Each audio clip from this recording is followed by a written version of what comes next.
Today's date is May 29th, 1996. The survivor is H. Henry Sinison. Interviewer, Maureen Halbert. The city-state is Laguna Hills, California, United States of America. Language, English. My name is Maureen, that's M-A-U-R-E-E-N, Halpert, H-A-L-P as in Paul, E-R-T. I'm interviewing today Henry Sinison, and we are in Laguna Hills, California, USA. The language is English. It's May 29th, 1996. Can you give me your full name and spell it for me, please? My name is H. Henry Sinison. The last name is spelled S as in Sam, I-N as in Nancy, A-S-O-N. And how do you spell Henry? Oh, excuse me, H-E-N-R-Y. Okay. Can you give me the city and country where you were born and spell both, please? I was born in Berlin, B-E-R-L-I-N, the capital of Germany, G-R-M-A-N-Y. And what date were you born? I was born on August 26th, 1925. Have you used any other names? If so, please spell those. No, I really have not used any other names, although my name at birth was spelled slightly differently.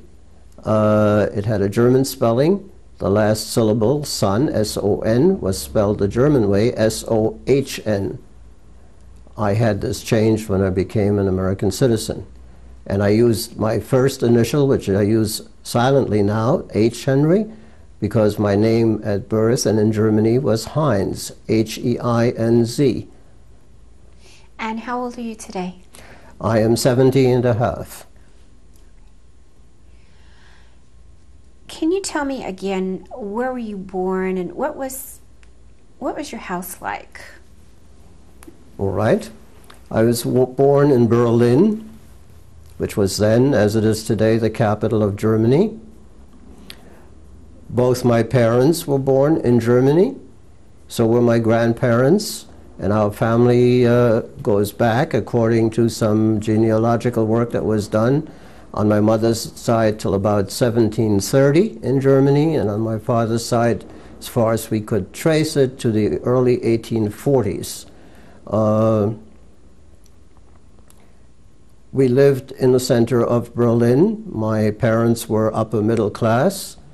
My father was a sales representative for a large textile mill. What was his name? His name was Harry. His first name was Harry, H-A-R-R-Y, Sinison.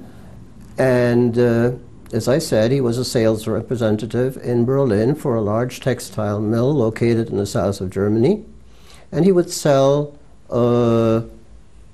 textiles to the dress manufacturers who were concentrated in Berlin. There was a garment district there, just like there is in New York in this country. He earned a very nice living. We had a nice apartment. The ambience was cultured. We had music. I remember my parents dressing up in evening clothes and going to the opera. We had theater, and they would take us along. We were comfortable economically, at least before the National Socialist regime took over in Germany. I'm talking about the early years that I remember, in the early 1930s, before 1933. Now, what was your mother's name? My mother's name is Selma, S-E-L-M-A, and her maiden name was Allmeyer, A-L-L-M-E-I-E-R. My mother was not born in Berlin, but came from a small village in the Rhineland, in the Moselle Valley, to be exact. And as a young girl, when she was about 18 years old, her mother, my grandmother, sent her to live with my grandmother's sister, who lived in Berlin, because my grandmother feared that she would not meet a suitable young Jewish man in this little village in the Rhineland where they lived. So my mother went to Berlin to live with her aunt and uncle. and the aunt and uncle happened to have a tobacco store. And to help out a little bit after school, my mother would work as a salesgirl in a tobacconist shop. And my father was one of the customers who went there to buy us cigars. And that's how he and my mother met. Now, what about brothers and sisters? My own brothers and sisters, okay. I had a younger brother who was a year and a half younger than I. His name was George, although when he was born in Germany, his name was Gunther, same last name as mine. Unfortunately, George passed away in 1988. What about your grandparents? My grandparents? What were their names? Okay, on the paternal side, my father's parents lived in a small town in eastern Germany, in the province of Posen. That's P as in Peter, O-S-E-N, small town called Schönlanke. This town is very well known in Germany because it contained the largest matzo bakery in Germany, and every German Jew had heard the name of Schönlanke. But my grandparents were not in the matzo business. They owned a number of businesses in that town. My grandfather's name was Hermann.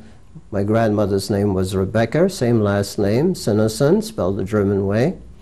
They owned a large general store. They owned a sawmill. They owned a sauerkraut factory, and generally kept all kinds of animals around, had a little bit of a farm, did a little bit of everything. And I know this because as a young boy we used to go and spend our vacations there.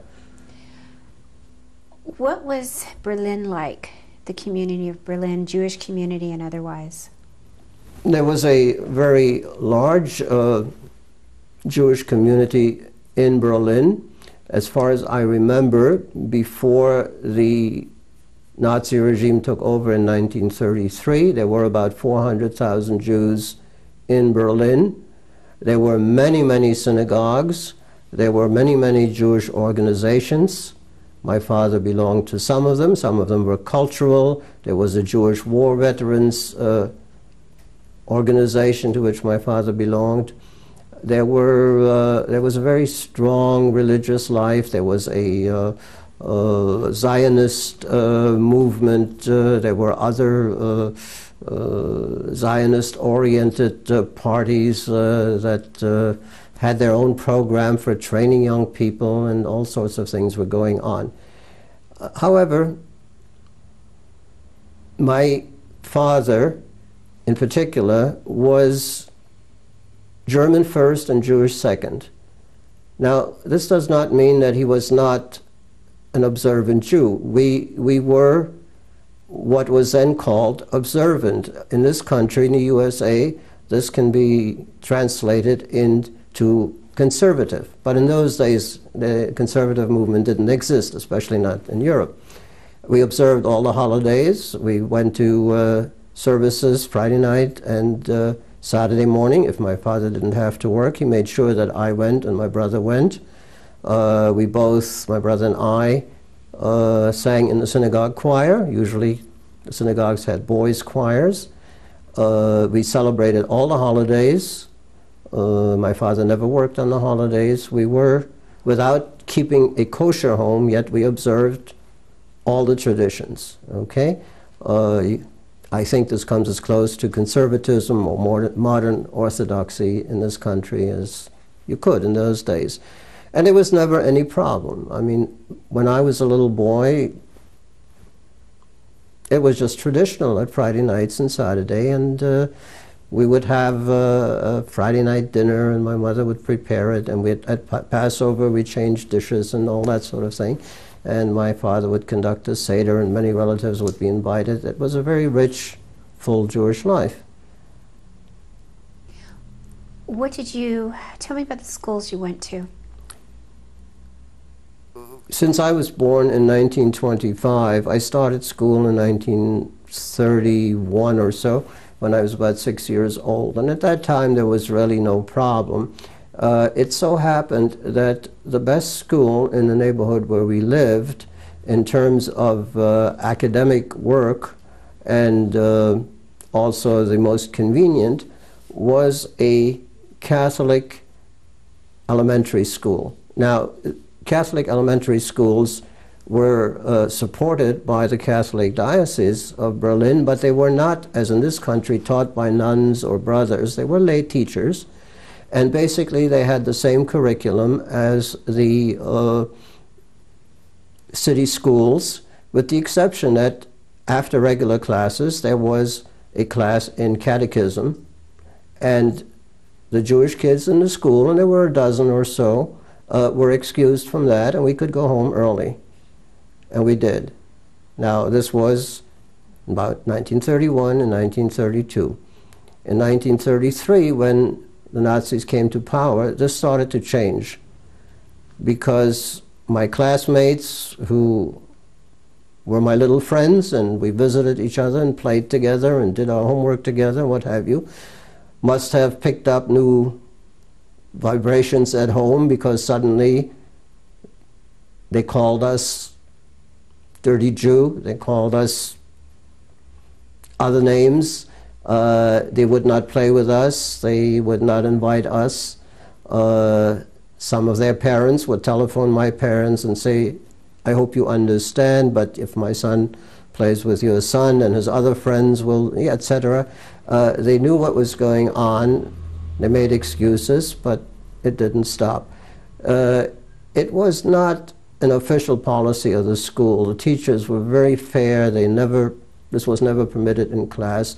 There was never any reference in class to anything like that, unless the public schools, where the anti-Semitism had become suddenly very rampant. And I stayed in that school until there came a point when the government, by this time the National Socialists, the Nazis, decreed that all Jewish children in Germany had to go to special schools, Jewish schools. And the consistory of Berlin, by consistory I mean the organization of the various congregations.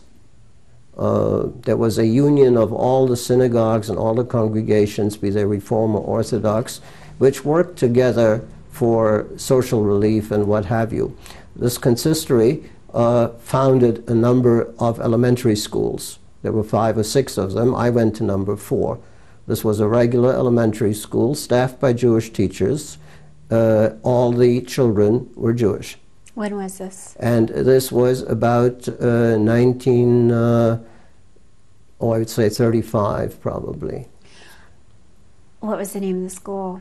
It was simply called Jüdische Volksschule, and this means Jewish Elementary School, number 4. What about before? What was your relationship like between yourself and the non-Jewish kids in school? Well, it was, excuse me? And to expound on that, did you have any non-Jewish friends? So. Before, yes, we had a lot of non-Jewish friends, people who lived in the same apartment building. We played with the kids, we played in the street, we played soccer with them, we raced our little toy cars together, we played all the children's games, all the boys' games, and there was never any question of what religion were you. Were you Catholic, were you Jewish, or were you Protestant? Berlin was mostly what the Germans call evangelisch, which is evangelical or Protestant, I think best translated as Lutheran, was a prevalent religion. It was not a Catholic part of Germany. That is down south in Bavaria, but the northern part of Germany is not Catholic. So even the kids in the Catholic school felt that they were a minority, but nobody bothered them. We never heard any epithets either against Catholics or against Jews before that time, about 1934, 35 it started for sure. So what was the relationship like between you and other students? Non-Jewish students. They stopped playing with us around that time. As time went by, contacts ceased. We did not try to play with them because we knew that we were not wanted. When I say we, I mean, for instance, my brother and I, who were close in age, and other Jewish friends. And we made Jewish friends through school, and we would play with them. At that time also, the Hitler Youth movement became very popular, and all our former friends belonged to the Hitler Youth. And as time went by, they knew where the Jewish schools were, and they would wait for us to come out of school in the afternoon and beat us up. They would, what you call today, mug us. In other words, they would look for our pocket money and take it, and things of that sort. I remember, to give you an instance, this was later on, around 1937-38, I was studying for my bar mitzvah, and I had to go to the home of our cantor that was going to teach me how to do what I had to do. And there were some kids, my age, not much older, who knew that a cantor lived there, because the cantor was very proud, and he had his name on a brass plate with the title cantor underneath. And these Hitler Youth children knew that Jewish boys would come there regularly, one every hour during the afternoon, and they were waiting for us. And they would beat us up, and if you denied that you were Jewish or tried to, they would go through your pockets. And if you were carrying a kippah or anything like that, they would really become quite cruel, as children can be, both physically and abuse and verbally. So it was a gradual thing which degenerated from just ignoring us to actually becoming physical and making life a little tough. Now, what about before that? What did you do, let's say, in your spare time as a child? During the elementary school years, well, as I said, we played all the children's games. Sports was a big thing. Sports were organized by the schools. The Germans, both Jews and Gentiles, put a lot of emphasis on physical education in the schools. And we would have physical ed every other day or something like that. The school had a gym. We used that. There were certain swimming pools which Jews were allowed to use in the city. When did that start? I beg your pardon? When did that start? That started about 1937. But before that? Before then, you could go to anyone that you wanted, but then the Nazis restricted that and said only one or two are open to Jews. So I remember my brother and I having to take the subway to go to this particular pool where we had swimming lessons. Okay? And the instructor was a Jewish physical ed teacher whom we knew, and all his students were the Jewish kids. There were other instructors there from other schools, but they were all Gentile. So never the twain mixed. I mean, we did our thing, they did theirs in the same pool, but we didn't talk to each other. So that sort of went on for a while, and then the government decided that Jews were not entitled to go to any swimming pool, and that cut that short, and that was about, I'd say, 1938. When you were growing up, did you do cultural things with your parents, or? Yes, as I mentioned earlier, both my parents liked music very much. My father was an amateur opera singer, and he was active in the what they called the Kulturbund, which was a cultural organization sponsored by the Jewish community of Berlin, and they would put on operas and plays and what have you. He also sang as a cantor on the holidays, not because he needed to make money, but he loved to sing. My mother played the piano. My father would sing in the shower, I suppose, and we heard him, and he would, when friends come over, they would ask him to sing, and he would sing an aria from some opera, and ever since I was a little boy, I remember him singing, and there was music, and they would go to the theater and the movies as long as Jews were still allowed to do that, because over a period of time that also stopped. And then there were certain films that could be shown in one of the Jewish centers only for Jews. Usually they were old Yiddish films that had been imported from Poland or someplace. They were in Yiddish, and we were not allowed, Jews were not allowed to see the popular movies, the American films that were being shown, or the German films.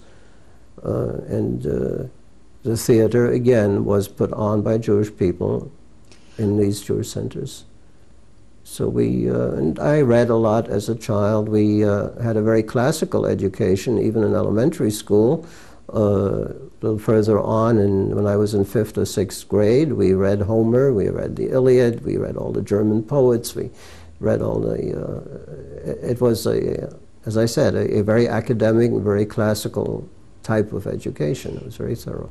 What was the relationship like between you and your family, your parents and your brother? It was, we were the typical German family. My father was the head of the family. His word was law. There was no questioning it. He was preoccupied. We spoke to him after he spoke to us. We would not dare interrupt him when he was doing whatever he was doing. My mother, of course, was a different story. We could inveigle her into letting us do things, and when we wanted something, and we'd first go to mother and say, well, you know, and she would say, well, I have to ask your father, and then we'd say, oh, that's bad news, you know, because he'll say no, and she'd say, well, I'll see, you know, this kind of thing. My father was, and this is absolutely typical for that period in time. I mean, it was like that in my friend's house, and everyone's house. The man, the breadwinner, was sacrosanct. He was on a pedestal, and, you know, his word was law. Now, what were some of the first things that you saw with the rise of Nazism? The first things that affected you? The first things that affected me was probably the transfer in school, in elementary school, when I had to go to an all-Jewish school. What did they tell you? They simply told me, my parents told me, well, a new law has come out, and you can't go to this school anymore, and when the school year ends, you'll be going to another school. And instead of walking maybe 5 or 6 blocks to school, I now had to walk for about 40 minutes or so to get to this school, this Jewish school. And this Jewish school was a converted apartment building surrounded by other apartment buildings in which Gentile people lived. And they didn't like the fact at all that there was a Jewish school among them. So they made life very difficult, aside from the Hitler Youth waiting for us when we came out and beating us up and harassing the girls in particular. And German education demanded that boys and girls go to separate classes, but the school was there for both. But for instance, during recess, the neighbors in the other adjacent apartment buildings had complained that there was too much noise during recess. Children who are in class for 3 hours, after they're released for half an hour, they get a little wild, and we used to run around and scream a little bit. So the school authorities decreed that we had to walk 2 by 2 in a large circle through the schoolyard, and we were not allowed to talk, and that was our recreation, because the neighbors complained that there was too much noise. And when school was out, the teachers would come out on the street and make sure that we were very quiet and that there was nobody shouting or yelling or anything else. They weren't there to help us much with the Hitler Youth gangs, but they made sure that the neighbors weren't disturbed, because the penalty was that the government would close down the school. So we were very cowed and very subdued in school, and we had to really toe the line.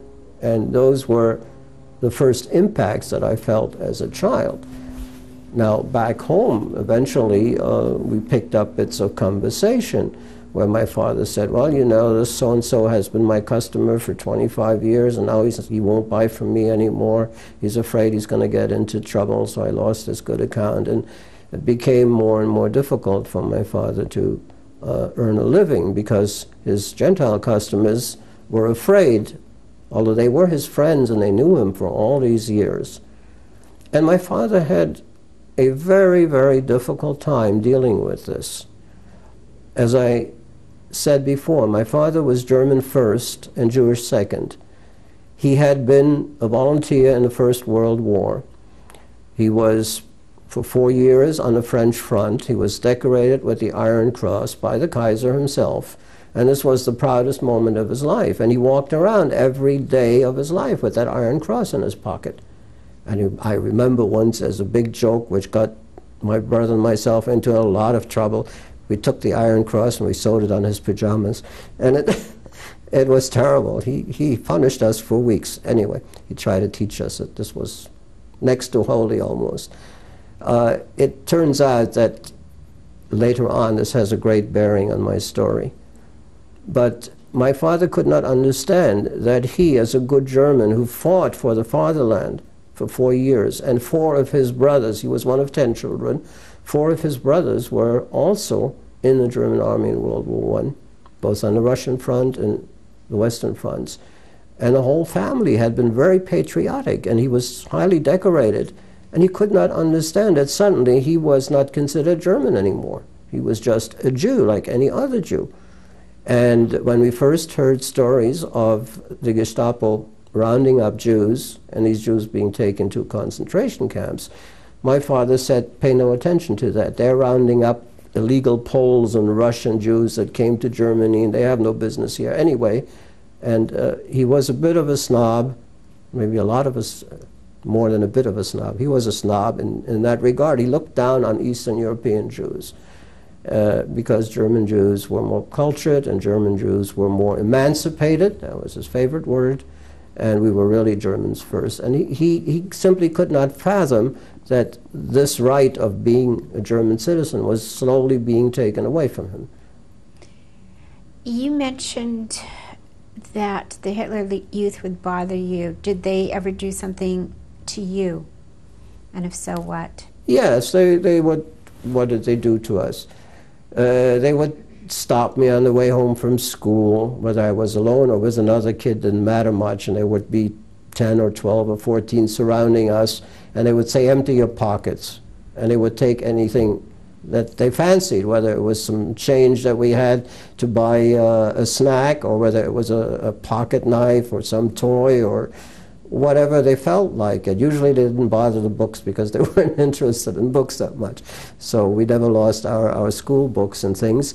But they would just take things, and then after they had taken everything, they would make threats and say, well, don't come along here anymore, the street is not for Jews, and they would kick us in the behind a little bit, and some of them would give us a punch in the nose sometimes. It all depended on the mood they were in, or if they had a bad day or a good day, and sometimes one of them would say, oh, let him go, they're just little kids, and others would say, no, you know, they're Jews, doesn't matter. And yeah, it became dangerous after a while in those terms. And we would take different ways to school, try to use different streets and different ways to get to and from school. But there were just so many that you could take. Would you try and fight them, or? Never, never, never, because we were always outnumbered. There was never a one-on-one situation. If there was a one-on-one situation, let's say you met a kid that lived upstairs in the same apartment building, and he was wearing his Hitler Youth uniform and he was going to a meeting, and we met in the staircase, we'd say, hi, hello, you know, or something like that, but they would never bother you on a one-on-one basis. There were only certain gangs, and they were not kids that we always recognized. They sometimes came from other neighborhoods. It was a very different situations. These were not our actual neighbors. They were kids, we don't know where they came from. I'm going to stop right here and go on to the next tape. Thank you. Thank you.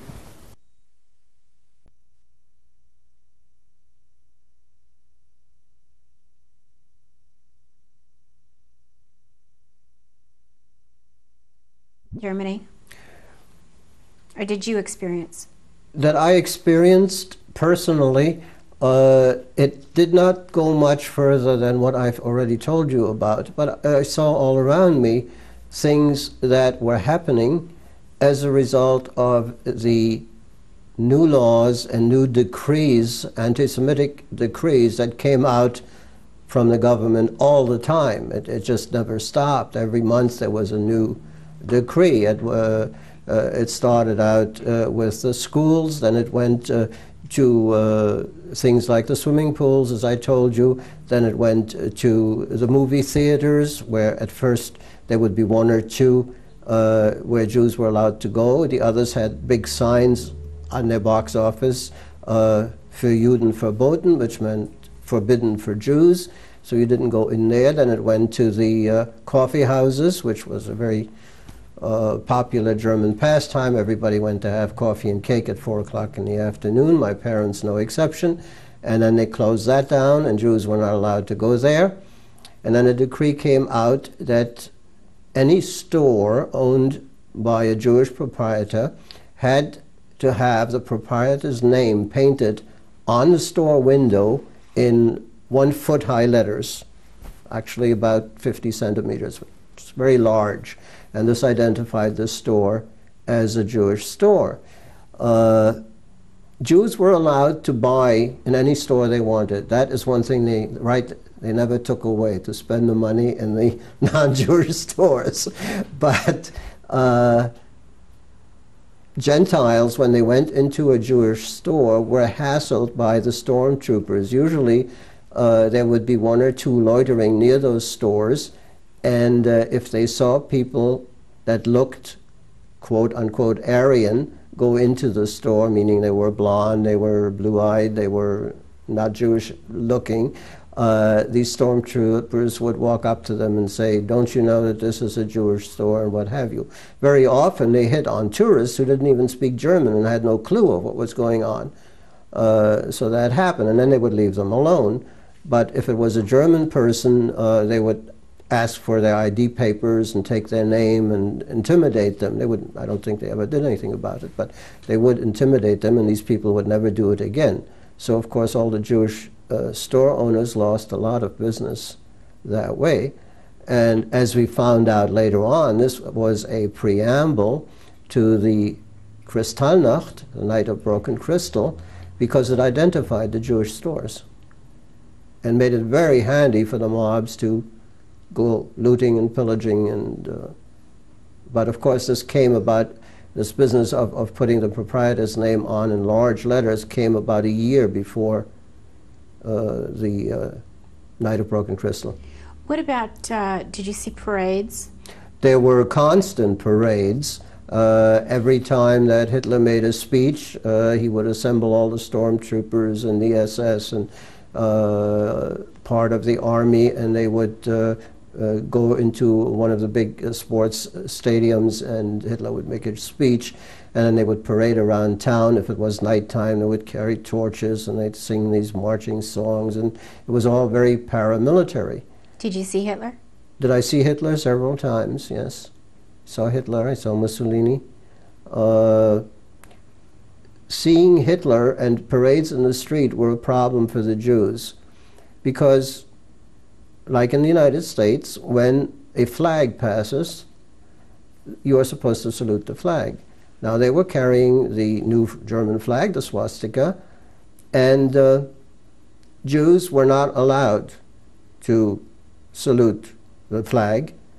But on the other hand, if you didn't salute the flag, people around you got very huffy, and because they didn't know that in those days that you were Jewish, and they would make remarks or would scuffle with you and saying, "You have no respect for the flag, what kind of a German are you?" And the last thing you wanted to do was tell them I'm Jewish, you know, because that would have gotten you into more trouble.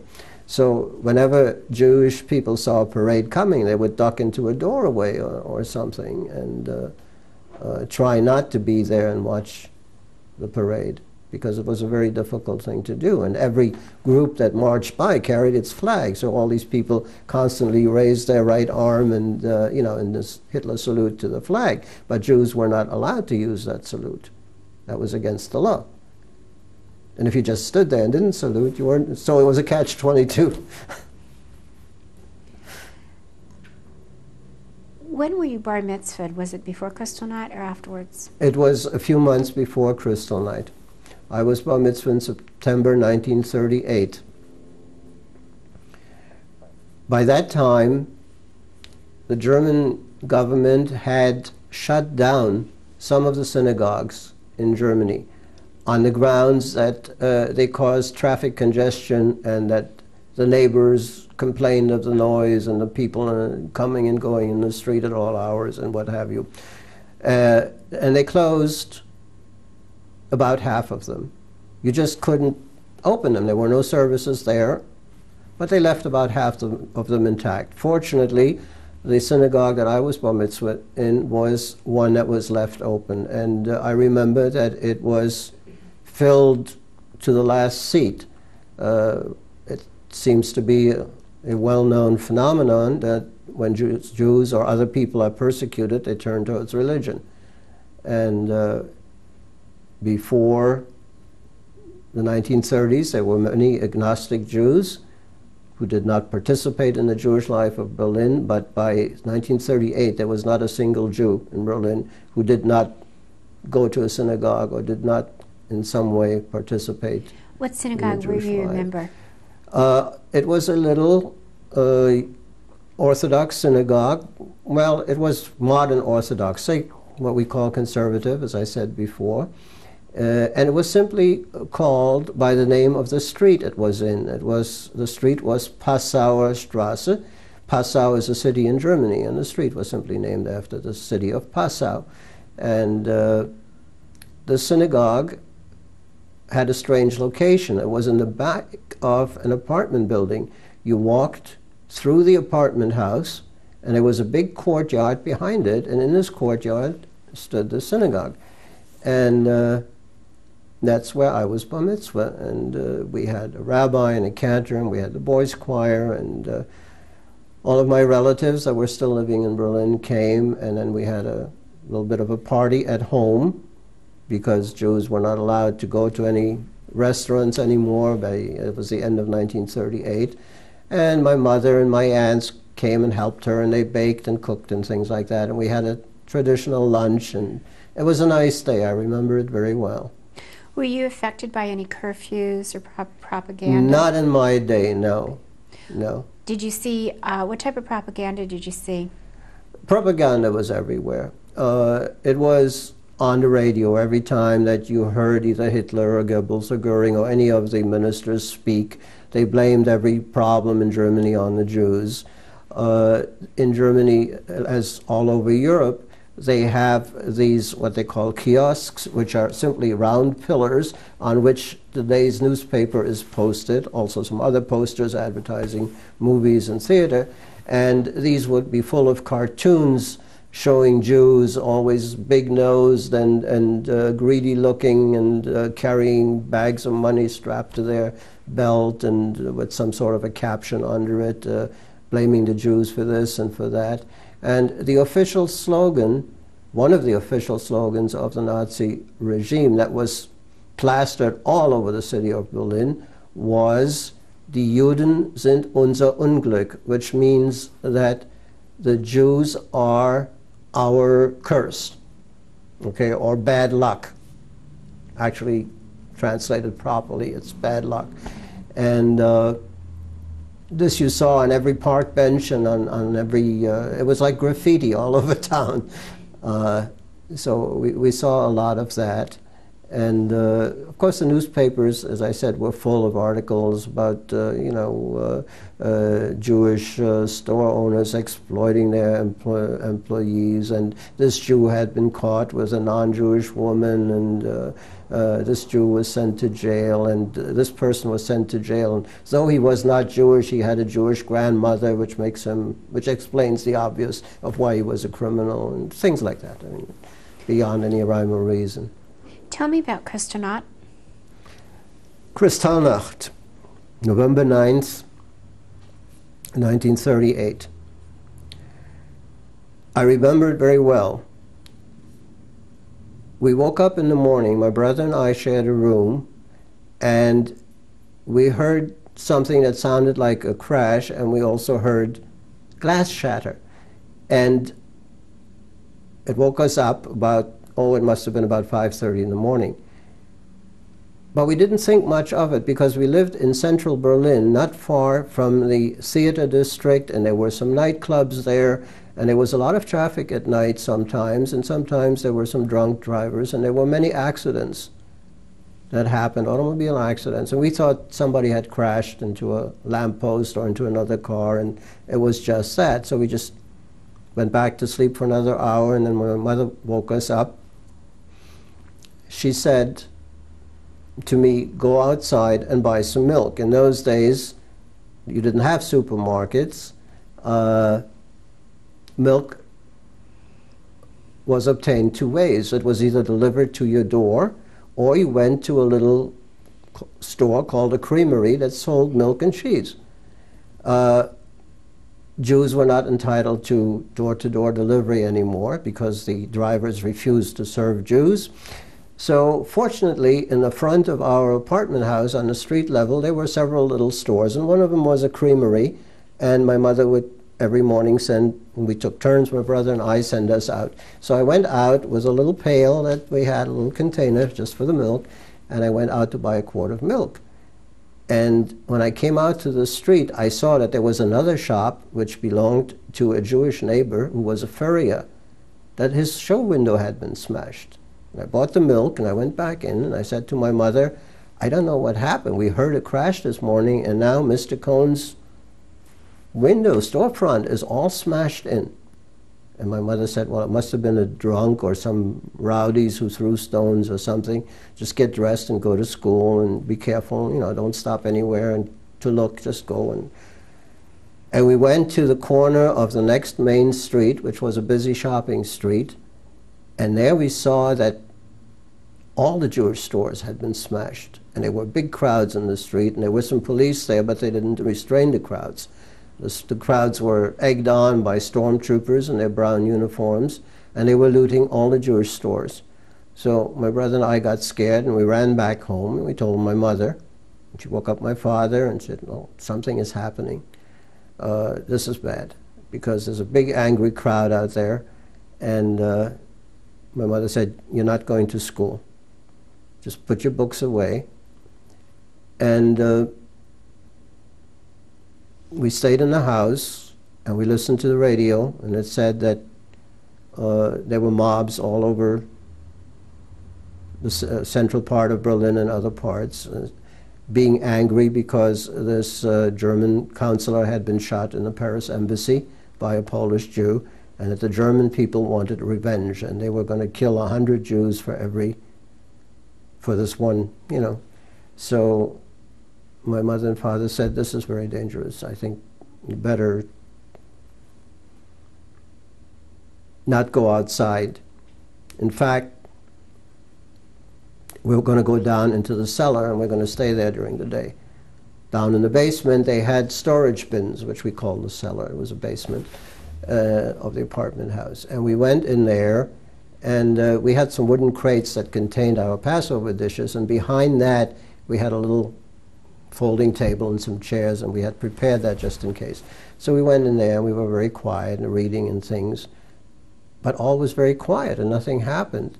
So about 4 or 5 o'clock in the afternoon, my brother and I went outside. My parents said, well, go outside and take a look. They're not going to bother you because you're children. And the apartment house that we lived in was owned by a Jewish person because Jews could not find apartments. The Gentile house owners would not rent to Jews anymore by 1938. So we lived in this house, and there were a lot of Jewish families living there because of that. And it was winter time, it was November, so by about 5:30 it started to get dark. And then we saw a whole bunch of people carrying torches coming down our street. And my brother got very scared, and he ran back into our building and was going to tell my parents. And I said, well, I'll wait a couple of minutes to see what happens. I was 13 then. And this whole mob of people, there were some stormtroopers and there were just other civilian people that I didn't know. They stopped in front of our building. And then some of the stormtroopers went in, and some of the other people, and they were yelling, "Nobody goes in and nobody goes out." And I was out. I was in the street. So the people just stood there for about 10 minutes, and then somebody opened a window upstairs on the 3rd or 4th floor, and they said, "Look out below." And they started to throw furniture out the windows. And I knew whose apartment this was, and this was the apartment of Jewish people. And they were up there with torches and all kinds of things. What were their names? I beg your pardon? Do you know the names of the people that lived there? I don't remember the names, but I know that they were Jewish people. Because, as I said, a number of Jewish families lived in that building, maybe a dozen or so. So then what happened? And they threw all their furniture out the window. And then they went through another apartment, and they did the same thing, and they threw stuff out the window. And people in the street would pick up whatever they found there, and you know, but by the time it landed in the street, it wasn't, because anything valuable these people that were in the apartments probably put in their pockets. So we were afraid that they would do this to my parents' apartment, at least I was, and I didn't know what to do, where to go. So I just stayed in the street. It was dark. I stayed away from the crowd and sort of hid in a doorway on the opposite side of the street. And after about an hour or two, maybe it was 2 hours or so, they got tired of this, and they went away, and they went to some other street. I didn't follow them, and I didn't know what had happened, so I went back into the apartment building, and my parents were still in the cellar, and my brother was with them, and they had been terribly worried about me because they didn't know what had happened to me.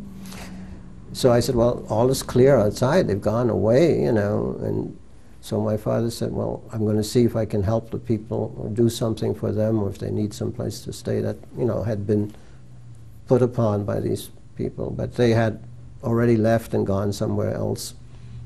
So he said, well, I think it's over for now, and we'll go back to the apartment. So we went back to the apartment, and we had some dinner. We didn't put the lights on. I remember it was dark, and my mother made some sandwiches and things like that. And we went to sleep. And she said, well, tomorrow you'll have to go to school. And about 2 o'clock in the morning, there was a knock on the door. And there were 2 men. And they were Gestapo, and they said that my father had to come with them. And my father said, there must be some mistake. I am German, and I'm a veteran, and you have the wrong person. You certainly don't want me. And they said, well, are you Harry Sinison, et cetera, and so on. And he said, yes. And they said, well, you have to come with us. And what happened next, I found out later on. He was taken first to the local police station where there were some other Jews, and then he was taken to a concentration camp outside of Berlin called Sachsenhausen. Sachsenhausen was not a death camp or a labor camp. It was really a concentration camp. It was a collection point for Jews from the greater Berlin area. How long was he there? I beg your pardon? How long was he there? I will tell you that story in a moment. When my father got there the next morning, he became very vocal. My father had a very strong temper, if not violent, and these people were stepping on something that was very sacrosanct to him. And he carried on something fierce, that he was German, that he was a veteran, that he was decorated, that he had an Iron Cross, and that no way was he going to submit to these indignities, and he wanted to talk to the commandant of the camp. Well, he made such a row that 2 of the guards took him to the commandant of the camp. And now a miracle starts to unfold. The commandant of the camp, as were many other commandants of these concentration camps, was a retired German army officer, a colonel. And he questioned my father, what's your problem? Why are you carrying on like this? And my father reached into the pocket of his suit and smashed his Iron Cross on the table, and I said, I deserve this. I risked my life for the fatherland. The Kaiser gave me this, and I was a... So the colonel, being an army man, said, well, where were you during the First World War? And my father told him, and he said, do you know that that was my regiment? So my father said, well, now very civil, and Germans in front of authority become very obedient. And my father, being confronted with this military authority now, he had respect for this man, said, "May I ask your name?" And he said, "Oh yes, I do remember you were our colonel." And the colonel dismissed the guards, and he said to my father, "What am I going to do with you? I really don't know what to do with you. I can't. You have some urgent business to take care of, right?" And my father said, and he winked at him, and my father said, "Yes, absolutely." And he says, "Do you have a family?" He said, "Yes, I have 2 small children, and my wife is at home, and I didn't know I had to leave. My affairs are not in order." And the commandant said, "Okay, I will give you a 48-hour pass, and then you must report back here." And he winked at him, and he let my father go. And my father took a train back to Berlin, and he came home, and he says, "We've got to get out of the country." Do you remember the name of the... No, I don't know. I don't remember that, who that was. You mean the commandant of the camp? And also during Kristallnacht, what happened to your synagogue? During Kristallnacht, our synagogue was burned like all the others. Okay. We saw the flames because we only lived about 4 blocks away, but we did not go near it, and there was nothing that anybody could do. It was not burned very badly because, as I said before, it was right next to an apartment house, and the fire department came to protect the apartment house, but they let the synagogue burn. So mostly the roof of the synagogue burned and it caved in, but after that, either they extinguished the fire or it just burned itself out, I don't know. But the walls were left standing, and I saw it one time after I went back to Berlin after the war. So what happened then, your father? Okay, so in the meantime, of course, my parents had seen the writing on the wall, and we had made some preparations to leave Germany anyway. And we wanted to go to the United States because we had some relatives here. There's a little side story here. My maternal grandmother had a young sister who was a very beautiful girl, and during World War I, they lived in the Rhineland, which was occupied by the American Expeditionary Forces in 1918. And a nice young Jewish man from the Bronx fell in love with my great aunt, my grandmother's sister, and she was a war bride, and he took her back to the United States, to the Bronx. And his name was George Hellman, and that was my aunt, great aunt Paula. And through this great aunt being here in the United States, in those days, in the 30s, you needed someone to sponsor you to come to the United States. And there was a quota of about 5,000 Jews from Germany a year. And she had sent the necessary paper to us and to Washington, but on the quota number, we were something like 22,000 something or other, which meant we had to wait about 4 years. So now my father had to get out of Germany within 48 hours. And there was no country in the world that would take Jews without a long waiting period, without having a visa, without having a lot of people in that country that would vouchsafe for them and sponsor them and what have you. There was one place in the world that Jews could go to without any paper. All they needed was a ticket, and that was China, the city of Shanghai. The city of Shanghai in 1939 was already occupied by the Japanese, and apparently the Japanese had established some ammunition factories in Shanghai, but they could not get enough labor to work them. So they let Jews in, and they put them in a ghetto in Shanghai, and they made them work in the ammunition factories. All this, of course, I found out much later. But at the time, China and Shanghai was a total unknown to everyone, because in Germany, I had never seen a Chinese person, and I don't know if my parents ever had. So what happened to your father and your mother then? Okay, so my father and my mother scraped together some money, very quickly sold some jewelry and things, and had enough to buy 2 tickets on a ship that left Germany the next day to go to China. And they decided that they were going to Shanghai. And my mother now had to make a terrible decision, because she didn't know what she should do with my brother and myself. I was 13, my brother was 12. She could have borrowed enough money to buy 2 additional tickets to go to China with them. But on the other hand, she said, I don't know what China is. I don't know what they're going to do to us there. It certainly looks like we're just going there and the Japanese are going to kill us because they are the allies of the Germans. They had already established what was then called the Axis, Berlin, Tokyo, although the war hadn't started yet.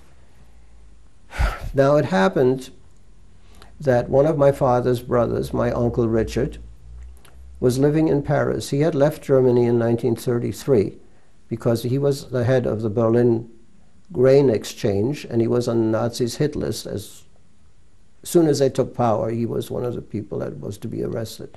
But he was tipped off, so by night he simply went by train to Paris. In those days, the border controls were very loose because the Nazis had just taken over. So he lived in Paris with his wife and little daughter. And somebody told my parents that there was a way to smuggle children into France, and that the French authorities were very lax about verifying papers and things when it came to children, that they really didn't bother with children, and that children could cross into France unmolested. And my mother said, well, let's do the following. I think we're going to our certain deaths, and we'll make a copy of this quota paper that we have, and if God wants it, we'll all meet in the United States in a couple of years. But you two are going to go and live with your Uncle Richard in Paris. And of course, it was terribly difficult for her, but she thought that better than to die in some far-off place that they never heard of, we would be safer in Paris. Because after all, Paris was a civilized place, and France was a civilized country, and maybe there would be no war. And so what happened? I met this person at the railroad station in Berlin. I just had a briefcase with me, and my father bought a train ticket from Berlin to Paris. And they said, these people will tell you what to do. And here's a piece of paper with your uncle's address on it. He had no telephone. You go there, and you tell him what happened to me, and he will understand. And when we get out of Germany, I will write to him and tell him and take care of everything. Were you with your brother? I was not with my brother because it was considered too dangerous to take 2 children at the same time. I went first, I went alone. We came to the border, French-German border, and the Gestapo made everybody get out of the train, put all the Jews on to one side. We were all body searched. They confiscated everything we had, including my little briefcase and my salami sandwich. I remember that. My mother had bought a salami to take to my uncle because apparently he liked salami. I don't know. But anyway, they took my salami, which made me very unhappy. And they body searched me, and then they said, well, where are you going? And I said, I'm going to Paris. Why? I'm going to live with my uncle. And they said, but you have no papers. And I said, I have my passport. I had a German passport. And they said, that's not enough. You have no French visa. And he went to confer with his superior, and they both came back, and he said, okay, you can go, but if you come back, we have to shoot you.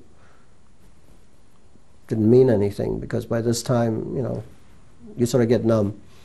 And we got back into the train, and this couple that were taking me, they said, okay, now you crawl under the bench. You know, the European trains have compartments where 3 people sit on one side, 3 people on the other, facing each other, and there's a little door to the compartment. I'm going to have to stop right here, and we'll continue this on the next tape. Thanks. Okay.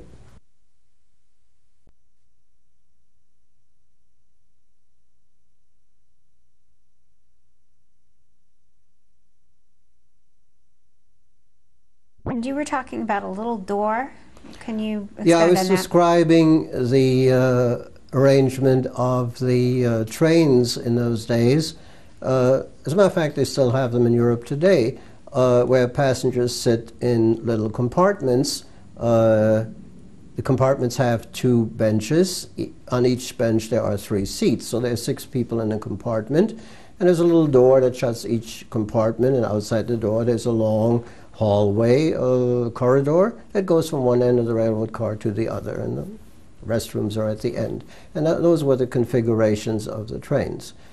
So after the Germans had let me go, and we went back onto the train, and this couple that had charge of me said, okay, we've passed the Germans, now there'll be about a 10-minute ride, and then we stop for the French control. And what I want you to do now is you crawl into the space under the bench, and we will sit on top of you on the bench, and you will be behind our legs, and you'll be very still, don't even breathe when they come in.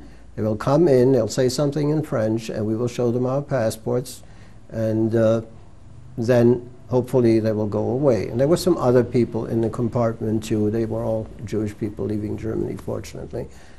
And I did that, and sure enough, after about 10 minutes or so, the train stopped again, and after a few minutes, the door to the compartment opened. I saw a uniform that looked very strange. Obviously, it was a French customs inspector. And he asked for the papers. They showed him the papers, and the man saluted after about 2 minutes, and the train went on. And I was in France.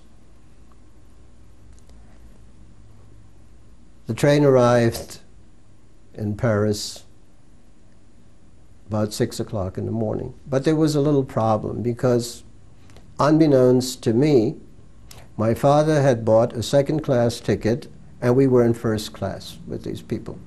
And when the French ticket controller came along to verify the tickets, he said that I had to pay an extra 50 francs. Well, I didn't have a dime with me, either German money or French money. So these people said, well, 50 francs in those days was the equivalent of about $25 perhaps. He said, well, we'll pay it, but we'll have to go and get it back from your uncle when he meets us at the station. And I said, fine with me. I mean, you know, nothing I could do about it. Who were the people that you were with, traveling with? We don't know them. They were total strangers. They were total strangers. But apparently they had French citizenship, and they could travel freely between the two countries. I never saw them again after this adventure, and we had never seen them before, and that was purposely. They never gave us their name or anything. But of course they got paid for this. And that was their job. They were smuggling children out of Germany, Jewish children. My father was supposed to have gotten in touch with my uncle through a friend who had a telephone, so that my uncle would meet us at the station when we arrived in Paris. It was about 6 o'clock in the morning, but of course my uncle wasn't there because he had never been contacted. So these people who wanted their money said, well, we'll go. Do you have his address? I said, yes. So we went, took a taxi, and we went to my uncle's house, and we knocked on his door like 6:30 in the morning, and everybody was sound asleep. And he came in his pajamas to the door, and he recognized me, and he said, what are you doing here? And then he saw the other people, and he said, oh boy, another one. In other words, he was familiar with this, and he understood what had happened. And he paid the people, and they said thank you and goodbye, and that was the last that I saw of them. I never knew who they were or what. So I was at my uncle's house, and my uncle was a little angry. He said, why didn't your father get in touch with me, etc. So I told him the story, that he only had 48 hours, and I said he tried to get in touch with you, and he did, and well, I didn't get the message. The message came about 4 hours later. Anyway, so here I was, and then I was supposed to call my parents to let them know that I was safe in Paris, which meant that my brother could go the same way, and I was supposed to do it the same day, which I did. And my brother came the same way 2 days later. And my parents went that same day that my brother left, they left on another train to Hamburg and went on this ship and went to China. And this was in January, the end of January 1939. And I did not hear from or see my parents again until 1947. What were your aunt and uncle's names again? My uncle's name was Richard. My father had 6 brothers and 3 sisters. And this uncle was Richard Sinneson, and his wife's name was Greta Sinneson. Did they have children? They had 1 daughter, my cousin. Her name was Renee. All 3 of them are deceased now, unfortunately. An important point for my later story is to note that my Aunt Greta was not born Jewish. She converted when she married my uncle. So she had kept her German citizenship. She had a German passport which was not stamped with the big J for Jew. It was a valid German passport. And this, again, as you will hear later on, is a very important point in my story. What papers did you have with you? What papers did you have? Papers. I had a German passport which was marked with a big J, which meant Jew. And every Jew in Germany, when he was male, had to take on the middle name of Israel, and every female had to take on the middle name of Sarah. So my passport read Heinz Israel Sinneson, and it had on the front of it a big red J, the letter J. That's all I had. And I had a copy of this communication from the German consulate in Berlin, which said your quota number to emigrate to the United States is 22,800 and something. I don't remember the exact number, but of course it was addressed to my parents, you and your family, you know. And we were supposed to keep that and give that to the American consul in Paris or wherever we would wind up, so that we could be notified if and when our quota would come up and we could make efforts to go to the United States. How long did you live with your aunt and uncle? We arrived there at the end of January. My uncle was not too well off financially. He was working as a salesman and he was making ends meet, but it was hard for him to really support the 2 extra boys. He enrolled us in a French school. I had completed elementary school in Germany, so I had to go to what the French call a lycée, which is sort of high school to start with, but it goes a little further than our American high schools. And we had to learn French. Fortunately, I've always had a good ear, and I picked up French very quickly. It only took a few months, and I could really communicate fairly well. We stayed with my uncle until World War II broke out. And it broke out between Germany and France and England on September 3rd, 1939. Now, my uncle, being from Germany, and had applied to become a French citizen, but the waiting period in France is 7 years. So he was not yet a French citizen. He was still German. And with that, he was now an enemy alien in France. And the French rounded up the enemy aliens because they couldn't tell which ones were good Germans and which ones were bad Germans. So they rounded up the Jews with the other Gentile Germans, and they put them into labor camps.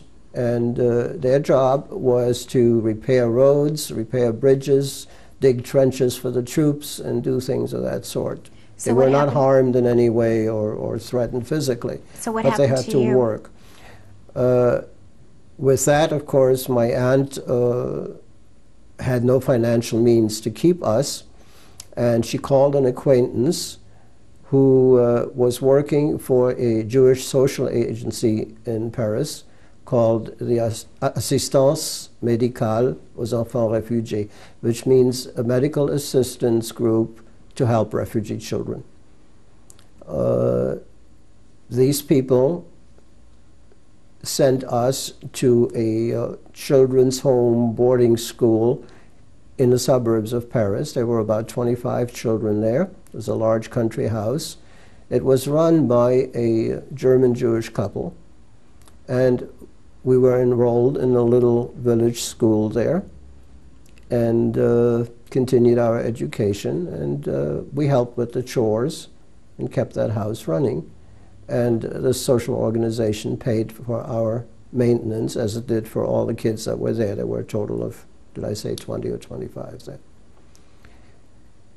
And all went well. When was this exactly, and how old were you?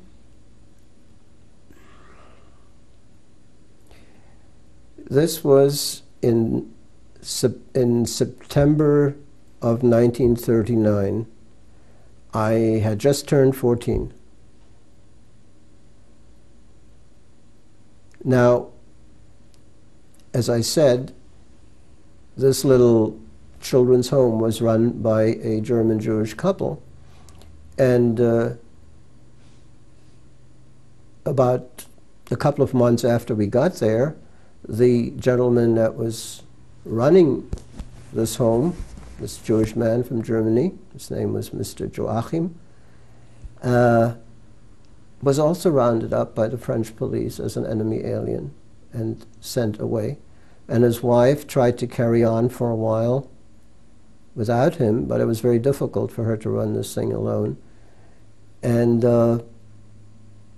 eventually we were transferred to another similar home in another Paris suburb called Orsay. And there was this little children's home, very similar to the one that we had been in, except it was run by two Polish ladies, Jewish ladies who were from Poland, and as such, they were not enemy aliens as far as the French were concerned. Do you recall their names? No, I recall only the first name of one of the ladies. Her name was Bella, and she had a long Polish last name, and I can't remember it. I'm sorry. Orsay was not very far from the first home, which was located in a suburb called Palaiseau. Do you want me to spell all of these French names, or is that necessary? It's all right. No, okay. Orsay and Palaiseau were about 6 kilometers apart, about 4 miles. So it was possible for us to continue in the same school, although we had a long walk. We walked about 4 miles 4 times a day because we went home for lunch and back to school after lunch and back in the afternoon. And we did that for a good many months. It was nice in the summer, but not so nice in the winter. What was the age group of the children? The age group of the children was about, I think the oldest there was 16 and the youngest was about 8 or 9. And where did you sleep? Well, we had, this was a country house, and they had about 4 or 5 bedrooms, and we slept dormitory style. The beds were very close together, and 5 or 6 or 7 kids to a room, and we managed. We managed. We were still being subsidized by this Jewish social agency in Paris, and we're now talking about the beginning of 1940, the spring of 1940, February, March, etc. What would you do during the day with your time? We went to school. And what about We went to school school started at 8:30 in the morning and didn't let out till 4:30 in the afternoon. And what about when you weren't going to school? When we weren't going to school, well, besides doing our school work, we helped around the house. We had planted a vegetable garden to simply have food to eat. We helped with that. We kept up the grounds, as all children do. We played a little bit. We did whatever sports we could. We played among ourselves, a little soccer, and did errands, helped the ladies go shopping, carried the bundles, and, did. And bedtime was fairly early because we had to wake up very early in the morning to trudge our 4 miles and to school. So there wasn't all that much free time, and there was homework to do. Did you know what was going on with the war? we knew what was going on with the war because we were subject to air raids. And many a night the sirens would go off and we had to go into the basement, into the cellar. And this was both when we were at Palaiseau and at Orsay. And we had rigged up some straw bunks so that we could sleep in the cellar. And we would hear bombs go off because Paris was fortified in a strange way. They had built a ring of forts, fortifications, in a circle around Paris, and we lived right sort of under one of these forts, which was up on a little hilltop. And in these forts, they had anti-aircraft guns, and the German planes used those gun emplacements as their favorite target. And as kids, in the morning, they always came at night. In the morning, we would go out and we would find these pieces of shrapnel from the exploded bombs, and we'd collect those as souvenirs. None of the children was ever hurt or in any way. There was damage to the house, windows broken and things of that sort, doors that would hang askew, but nothing serious ever happened to us. We were not that close to the target. We were maybe half a mile away. So we knew about the war, and of course there were newspapers and there was the radio, and we heard talk from our teachers and what have you. Patriotism ran very high. We made friends with the French kids in school. The teachers were very sympathetic to us and what we had gone through in Germany and what have you. They helped us. My teacher, at least, my homeroom teacher, helped in every way she could. She helped me with my French, and she helped me in every other way. I was a good student. By that time, I was fluent in French and kept up with the others, and I really wasn't any problem. Some of the other kids had more of a tough time with the French, but I didn't. So I was lucky. Did you get any correspondence from your parents, or did you know? No, anything? We had no news at all. We tried through the Red Cross to find out what had happened to them, and the only news that we received was that there were 20,000 Jews in Shanghai. They lived in a ghetto, and they were not being harmed. If we could send food packages, we should, which was a little facetious because we didn't have enough to eat ourselves. Food by that time was rationed in France, and of course we couldn't send any packages to them. And the Red Cross sent some forms, and they said, well, you can fill out this form, and on the bottom there are 3 lines for a personal message, and maybe we can get this through, maybe not. We can't promise, but you can try. So we did that, but it didn't help. How long were you in these places? I mean, so you were in the 2 different places Well, as okay, well? we are now sort of at the end of spring of 1940. And in 1940, the German army went on the offensive and invaded France, okay? It did not take very long after Paris fell. The next morning, we were still in Orsay.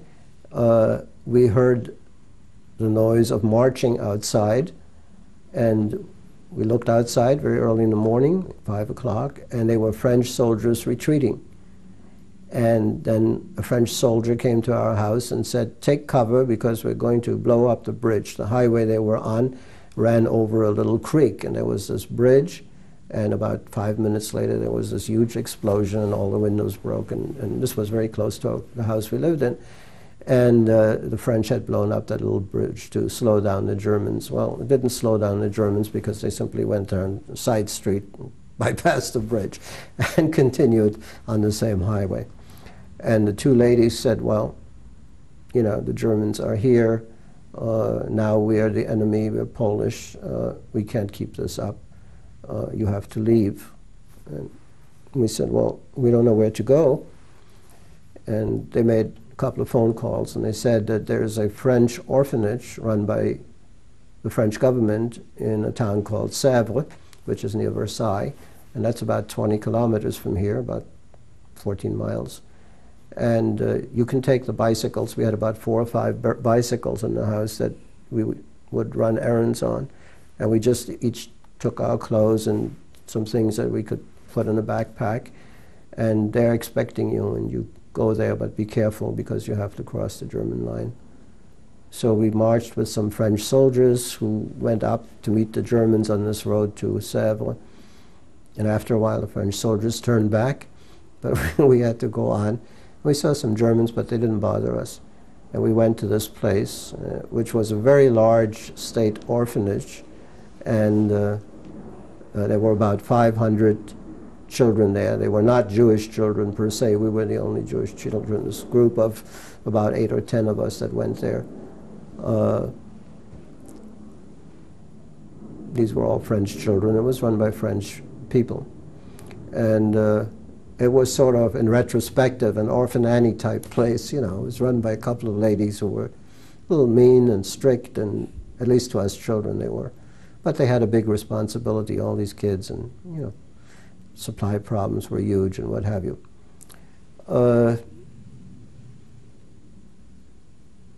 We stayed there until the Germans came in one day and controlled to find out who was there.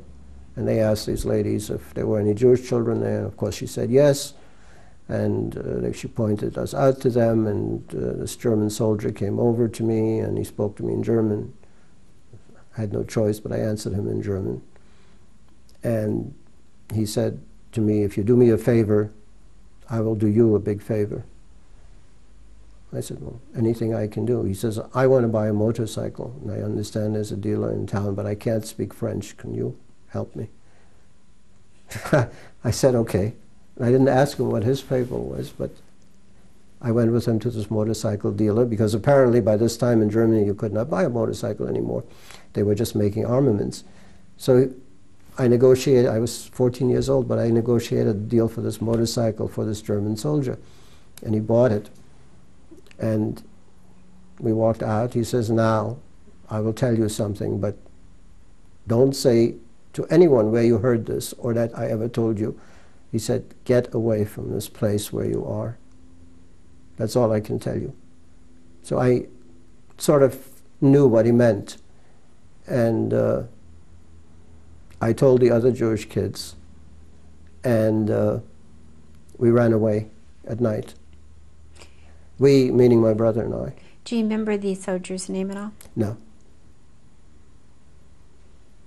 I don't know if I ever did. And I don't think he would have given it to me. I mean, that was, what he did was very dangerous. First of all, he was not supposed to buy the motorcycle. I think that was illegal.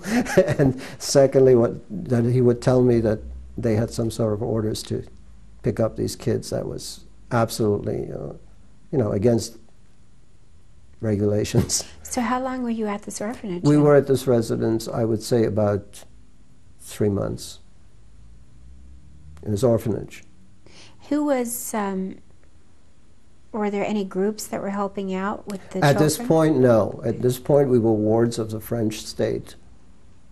And the French state quasi did not exist anymore because it was occupied by the Germans. It was occupied France now. So where did you and your brother go? The only place that we could think of where to go was to my aunt in Paris. And we weren't even sure that she was still there, but she was. And we told her what had happened, and she took us in. Now, the Germans had invaded France, but they didn't invade all of France. They sort of stopped in the middle, and France was partitioned into German-occupied France and what was later known as Vichy France, because an old World War I general by the name of Pétain had negotiated an armistice with the Germans and gotten the promise that the southern third of France would not be occupied by the Germans. What was your aunt's name? My aunt's name was Greta Sinnesen. She was Richard's wife. And as I told you before, she was not born Jewish and had therefore kept her German passport. Obviously, she had barely enough to feed herself and her daughter. Her daughter, being half Jewish, was in hiding with some Catholic people. And she could not keep us. She simply could not financially afford to keep my brother and myself.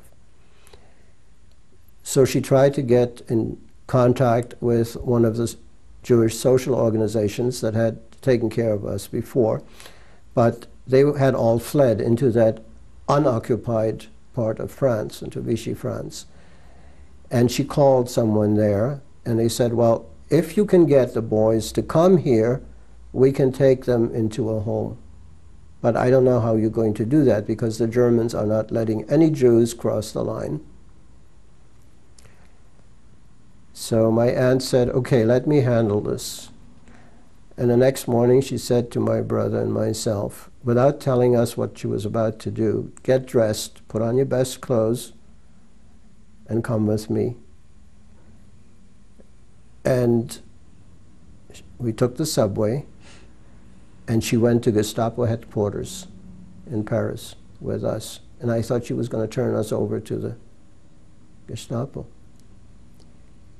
And then she said in German to the receptionist, I want to see the person who's in charge of what's called a laissez-passer, a pass for the frontier.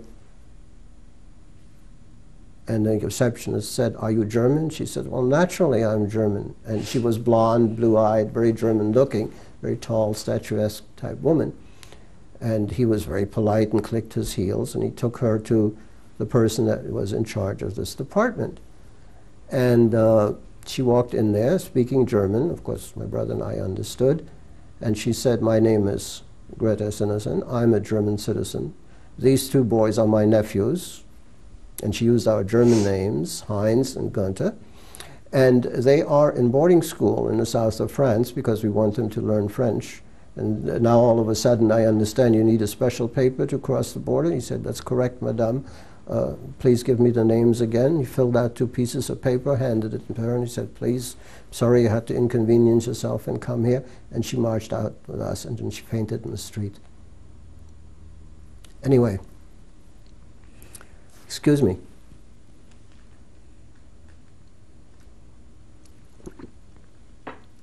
She borrowed some money and bought us a train ticket, and she said, you go to Limoges, which was in unoccupied France, and here's the address, and you go to this place, and it's a children's home, and they will take care of you. It's run by the same people that took care of you before.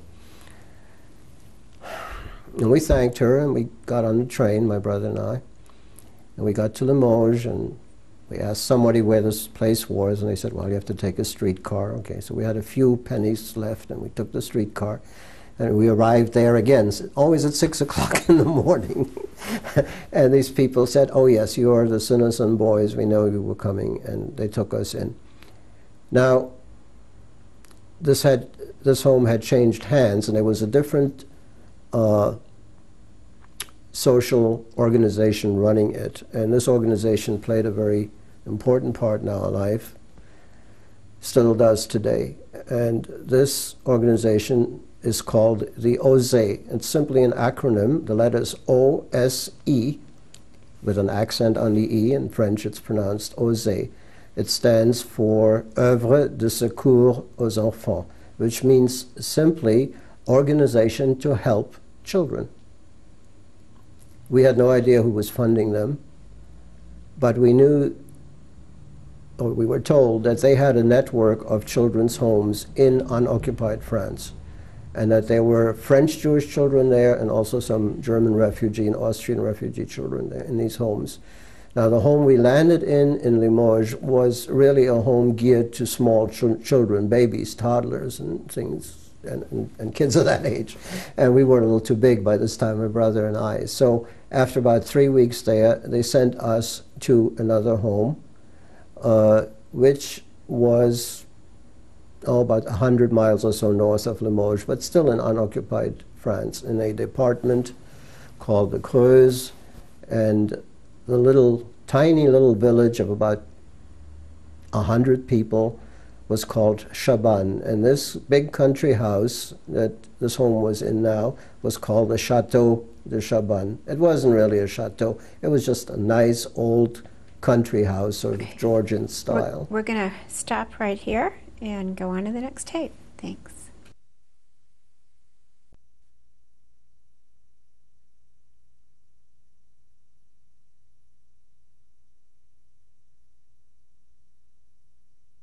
were at another place and there were young children there? Yes, we were at this little home for small children in Limoges, in Vichy, France, unoccupied France. And because all the children there were real small, the people that were running this place thought we'd be happier in a place where there were children of our age, of course. And the organization, the OSE, that I referred to earlier, had several homes not far from Limoges. And we were sent to a place called the Chateau de Chabannes, about 100 miles from Limoges, 100 miles northeast, but still within Vichy, France, unoccupied France. We arrived there, and there were about 100 children there. Half of them were German or Austrian refugee children, the other half were French Jewish children. It was a nice place. It was very countrified, in the middle of nowhere, in a very rural, backward part of France, way off the beaten tourist path. Even today, nobody ever goes there. We were in this little village, and basically we lived off the land. We would go out and go to the local farmers and try to buy vegetables and fruit and whatever meat we could, or chickens or what have you, and try to keep ourselves supplied as much as we could. Where the money came from at that point, we didn't know, and we didn't care either. We were just glad to have a place to stay. What was the I mean, place? we didn't care. It wasn't being callous, but we just weren't inquisitive, and we had learned, you know, that asking too many questions is sometimes very unhealthy during wartime. So, what was the place like? The place was very nice because we were finally among children our own age. We had to depend on one another to survive. Everyone had a job to do, and we did it. We became very good friends, and jumping the gun a little bit in my story, I have remained friends with most of the people, the other kids that I met there, till this very day. Were you with your brother? I was with my brother, yes. There were, as I said, about 100 children divided into 3 groups, the little ones, which ranged up in age to about 8 years old, what we call the middle ones, who were about 8 to 12, and the older ones, of which we were part, from 12 to, I think the oldest one was 16 or 16 and a half. I was still 14 at the time. We were going to the local school in that local village. It was what in the States they call a one-room schoolhouse, except there were 2 rooms, one for the boys and one for the girls. The French were very strict about that. And fortunately, we had 2 lady teachers who were French ladies, French teachers, but were themselves refugees from Paris, having wanted to escape the Germans. And the local French kids from the village didn't like all these smart refugee kids coming into the school, and we did make them look bad a little bit, I must admit. And they started in with some anti-Semitic remarks and what have you, because a lot of this spilled over from the occupied part of France. We were not too far from the border. They heard this on the radio. And in the occupied part of France, where the Germans were, they had now started their campaign against the French Jews. But these 2 school teachers would have none of it. They absolutely marched in there, and they would hit the kids. And just, you know, this was legal. In the French schools, they were still, in those days. Was everybody Jewish that was there? I beg your pardon? Was everybody Jewish that was there? And were these, the teachers Jewish? Or? In the home, everybody was Jewish. The teachers in the public school, in that little schoolhouse, were not Jewish, no. No. But they would not buy any of this anti-Semitism In fact, after we were there a while, the Vichy government, when a man named Pierre Laval became prime minister, he was a rabid anti-Semite, wanted to pass a law, and did pass a law, that Jewish children could not go to French school. These two school teachers simply said, this is not a law, that we don't discriminate against children. And they were both arrested by the French police, but had sufficient connections in the Ministry of Education or somewhere that they let them go. But they stood up for us Jewish kids. Wonderful ladies, and we're still in contact with them. We did that. We went to school in the morning, and in the afternoon, we went to a trade class. The OSE was working with the French chapter of ORT, which is a vocational training organization for Jewish children worldwide. And they were teaching us how to work leather and make leather products like wallets and purses and what have you, so that when we got older and the war would be over someday, we would have a trade or something to fall back on. What were the names of the teachers? Do you recall? The names of the teachers? Oh, there were so many. They were counselors more than teachers. The teachers in the public school, is that? You mentioned two women. The two ladies, yes. Okay. They were sisters, actually, and their family name is Payassou, which is a French name, and I saw them last in 1988. We had a reunion, and I'll tell you about that a little bit later on.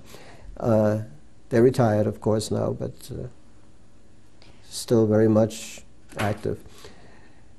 What was the place like that you lived? The place where we lived? Was it a house? Or? Yes, it was an old country house, Georgian style. You might call it a small mansion. There was a main house, there was an annex which had formerly been used as stables and was now converted into dormitories. We had very little running water, and the sanitary facilities weren't always what they should be. But when you're 14 or 15 years old and you have to wash under a hand pump out in the yard and it's 35 degrees out, so what, you know? It was fun because we all did it together, but it was a little primitive. But we had a roof over our heads. We had food. It wasn't good food. The farmers would sell us things at very inflated prices. We ate certain vegetables, you can call them that they used to feed to their pigs, but no humans would eat them. But our chef in the kitchen knew how to cook them and make things out of them, and we ate them for days. And it depended on the season of the year. The winters were tougher than the summers. So how long were you there? I was there a year and 3 months or something like that. And when did you leave? I left in 1941. I left in August 1941.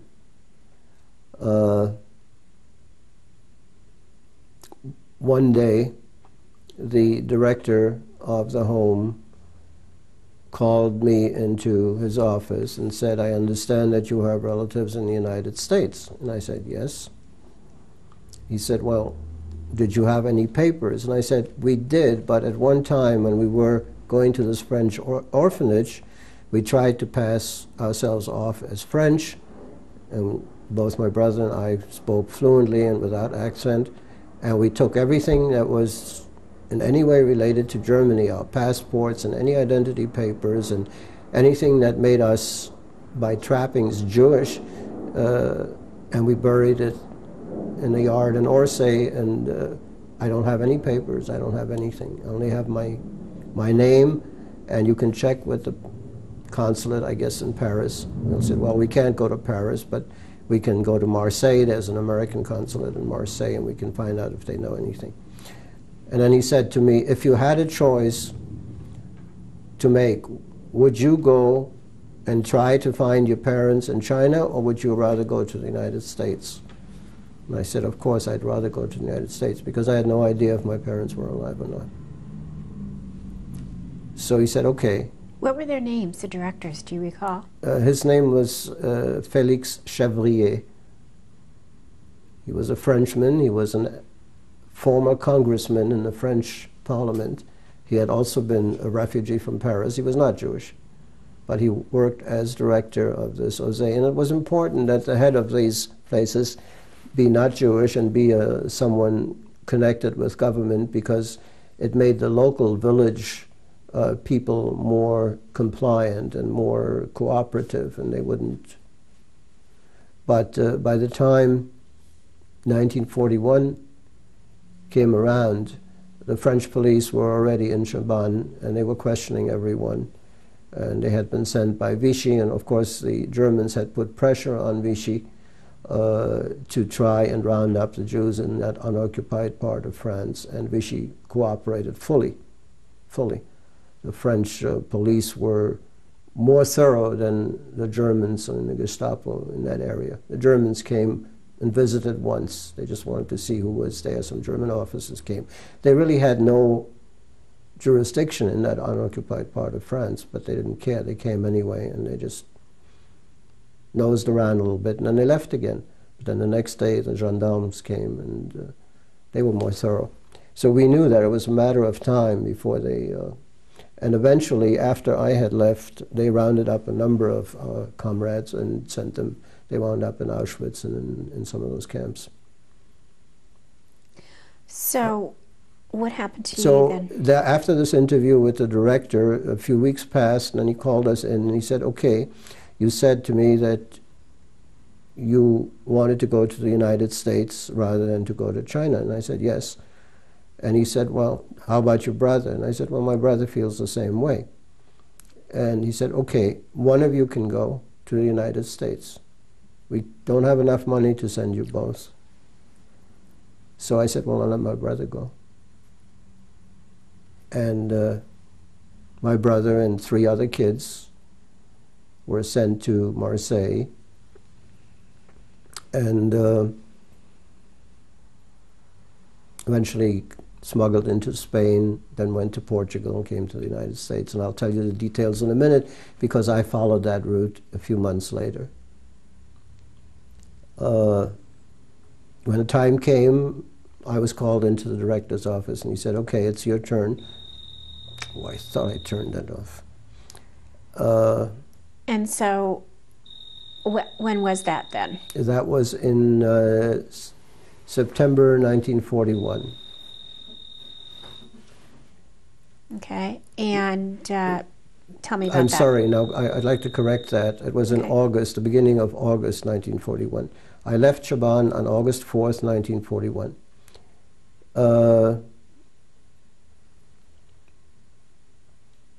We were sent by train to Marseille, to a collection point where we met other kids that came from other homes of the Osé, also destined to go to the United States. And we found out that we had one thing in common, and that was that we all had relatives in the United States. And we spent about 3 or 4 weeks in Marseille waiting for the right moment or opportunity, we didn't know what, for these people to take us out of France. We didn't know how we were going to get out of France, but they told us it can be at any time. And sure enough, there was one night when actually there was an air raid. The British were bombing Marseille very heavily, and a truck came, and we were woken up in the middle of the night and asked to take our things and go in the truck. They took us to the train station, and the train took us to the Spanish border. And there was a man that met us there, and we walked for a short distance, wasn't very long, about 2 hours, through some hills and mountains, and no real mountain climbing, it was just hilly country. And he said, well, you're in Spain now, and he took us to another railroad station, and there was somebody there waiting for us who was an American. And he said to us that he was from the Joint Distribution Committee in the United States, and he would look after us. But we were illegal in Spain because Franco, Spain was siding with the Nazis all throughout World War II, so we had to be very careful. When you were in these homes, did you have any type of religious observances? Yes, we did. we tried to observe the Jewish holidays. We conducted our own services. Some of us had been educated and gone through Hebrew school, myself included. I was reading liturgical Hebrew fluently. I don't speak the language as it's spoken in Israel, but I know liturgical Hebrew. And through the routine of having gone to services Fridays and Saturdays when I was a kid at home, I knew how to conduct a service. There were one or two other kids that were also knowledgeable. So we had a service. Those who wanted to attend did, and those who didn't. But we did observe that. We knew when it was Passover. We didn't have the wherewithal, the matzah and all things like that, but we knew it was Passover, and the people in the kitchen tried to do something a little bit extra if they could. And, you know, we would tell the story of the Exodus in French, and because we had no books or anything, you know. And, so we did, yeah, we were always conscious that we were Jews, and our counselors, they would teach us songs in Hebrew, and we would do some of the Israeli folk dances and things like that, yes. We always had that spirit. Now, you said, so you went to Spain, and when exactly was this, and how old were you? Okay, this was in, at the end of September 1941, and we arrived by train in Madrid, and this gentleman took us on a little bus that was waiting, and we went to a convent, and there were these Spanish nuns, and we stayed at this convent for a few days because, as I said, we were illegal in Spain. We had no papers, and the Spanish authorities would have turned us over to the Germans or the Vichy French. How did you get there? By train. This man that had met us at the border from the Joint Distribution Committee, he had train tickets for us. And how many kids were with you? About a dozen. We were about a dozen altogether. I was the oldest in that particular group. And as I said, we stayed for about 3 days in Madrid, and the nuns, well, they sort of cleaned us up, literally and figuratively. They gave us some good food for a change. They gave us some new clothing, and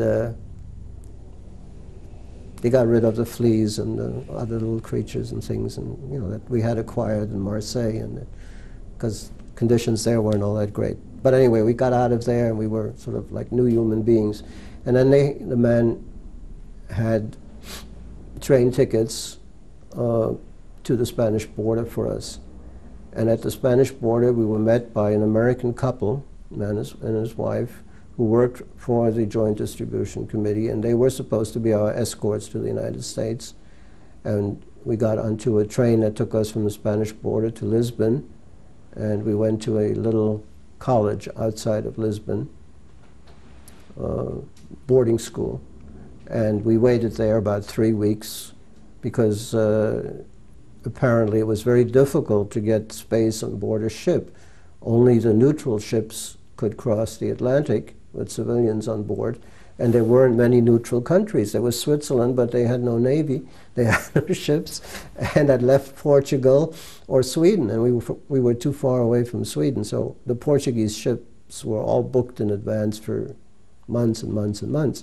So we didn't know which ship we would get on and when, but after about, I think it was about, again, 3 weeks or so, we were told that we would leave the next day, and there was a Portuguese ship called the Serpa Pinto, and the Serpa Pinto was like a big shuttle between Lisbon and New York. There are literally thousands of refugees in the United States that came here on that ship. It was at that time one of the largest passenger ships afloat. By today's standards, it's very small, but now the ship was supposed to go in 8 days from Lisbon to New York. That was the standard time in those days, and they had enough provisions for 8 or 9 days on board for all the people. The refugee kids went in steerage, which was way down below the water level, and we slept in bunks 4 high. That's sort of a straw mattress, but we didn't care. We were just glad to get out of there. And since food and things like that were hard to buy in Europe, every country had shortages, even the neutral ones, the ships were usually replenished in the United States. So they had enough food on board for 8 days. And we were about 2 days out of Lisbon when the boat came to a stop one morning, and that was very unusual. And we ran up, got dressed and ran up on the deck, and there was a German submarine that had stopped us. And although we were neutral, they had said, well, you're neutral. We found this out later when the crew explained it. You have enemies of the Third Reich on board, and we have to control your passenger list. And they directed us to go to the nearest port, which happened to be Casablanca in Morocco. And Casablanca, Morocco, was under the Vichy government. It was still a French colony, and it was under the Vichy government rules. The political situation at that point in France was very confusing. You had the Vichy government, you had the Free French under de Gaulle operating out of London, and in North Africa you had another Free French group, which was, however, collaborating with Vichy under a general called Giraud. So and they were all fighting each other. So what happened in Morocco? So in Morocco, some Germans and Vichy French gendarmes came on board, and they wanted to see our papers, and all I had was a French residence permit, which I had received when I got to Chabannes, and I had to go to the police there every month to have it stamped so I could stay another month. And I showed them that, and they wanted to know, did I have any photographs that would show any buildings or bridges or, you know, things of that sort. And I said, no, I have no photographs, I don't have anything, because all I literally had with me was the clothes on my back and a little backpack that had a mess kit in it, and that was about it, and I think a change of underwear. Other than that, there was no, we had no luggage and no belongings. So we stayed in Casablanca about 3 days, and then they let us go. And this is important because it added 3 days to our itinerary. And we got out of Casablanca and we're heading for New York, and we got out another 4 or 5 days when one very early morning at dawn we heard gunfire from a cannon. And again, we ran on deck, and there was this warship flying the British flag, and it was a British destroyer. And it was, again, the same story. Yes, you're a neutral ship, and we mean you no harm, but you have Germans on board. We, we were the threat to the Allies. Poor kids. And we have to escort you to the nearest Allied port, which happened to be Hamilton, Bermuda. So the poor Serpa Pinto limped into Bermuda, and by this time we were 15 days out of Lisbon, and we had no food or water or anything. You know, it was the last 3 days there was really rough. In Bermuda, they gave us some food and things. And the British went through the same routine as the Germans and Vichy French. They wanted to know, where do you come from, where are you going, what did you do in France, where were you, do you have pictures, do you know, they were looking for spies. So they let us go after about 2 days, so in all the journey took about 3 weeks. And then we arrived in New York in October of 1941. Did you speak English? I spoke a little bit of English because I had, both in Germany and in France, in school we were required to take a foreign language. And in Germany, having no idea that I would someday go to France, I had opted for English because we were going to the United States, you know, quote unquote. And I had studied some English, and little did I know that I would have to learn French.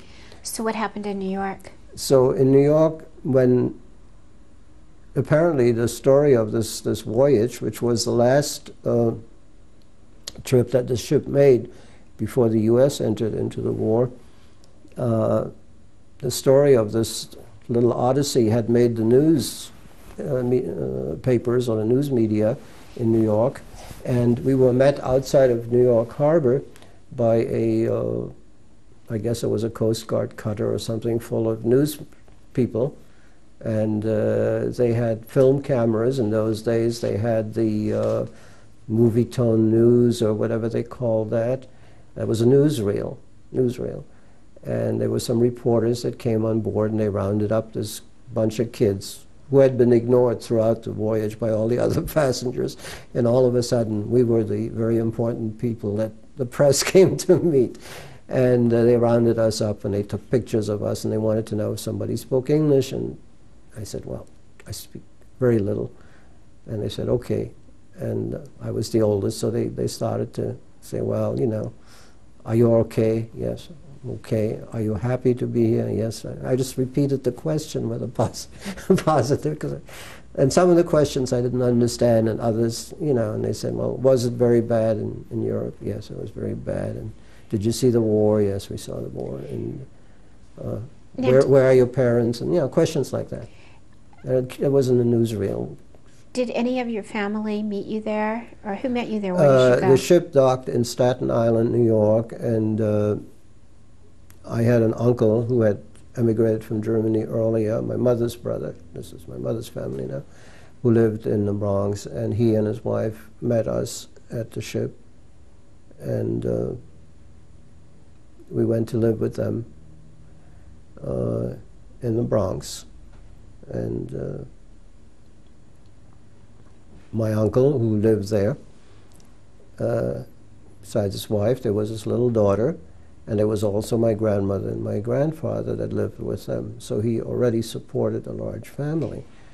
And now my brother had arrived a month earlier than I did, and he was with them, and I was, and my uncle said, look, by this time I was 16, just barely 16, you boys have to go to work, because I can't afford this. I just don't make enough money to, you know, support 8 people in this household. It's just not. So we said, sure, fine, okay, you know. But I had always been a studious boy, and I wanted more than anything else to go to school, to a real school, and get a real diploma, because I had done my elementary school in Germany, I had done my secondary education in French in France, and I was all mixed up. I didn't know where I belonged. And now I was supposed to study English and go to school. So, but the first thing was to get a job. So somehow, through some friends, I don't know, I got a job to work in a bakery in the Bronx. And this little bakery was owned by a German Jewish couple who had been here for many years. They emigrated back in the 20s, but they spoke German, so I could communicate with them. And I worked from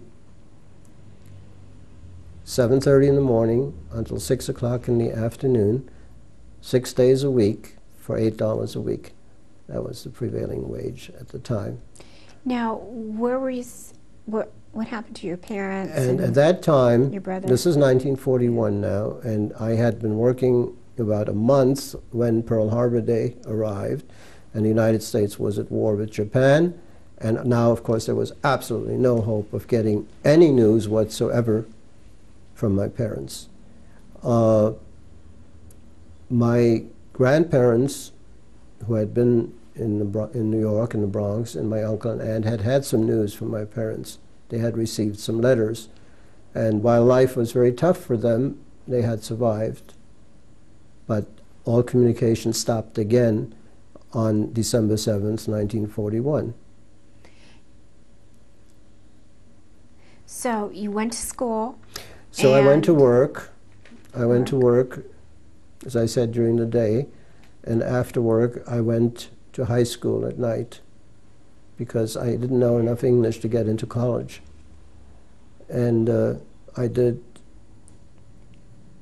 a full high school program in 2 years. I graduated. I was valedictorian of my class. I went to evening high school in the Bronx and took a full academic course.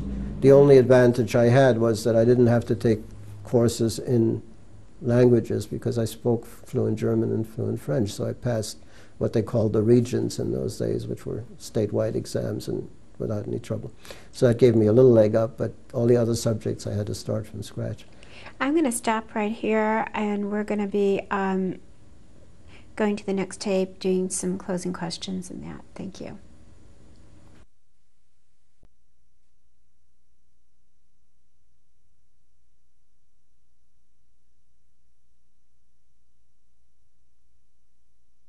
The United States, and who financed your trip? The trip to the United States was financed in two parts. The part getting us out of France and into Spain was financed by the American Society of Friends, who operated in Switzerland. And the American Society of Friends is better known to the public as the Quakers, the Mormon Church. They unequivocally paid for that portion of the trip. And then you said somebody... From Madrid to the United States, the trip was paid by the American Joint Distribution Committee. Although the transatlantic, the ship's passage, they asked to be reimbursed, and my uncle and aunt did that. Okay.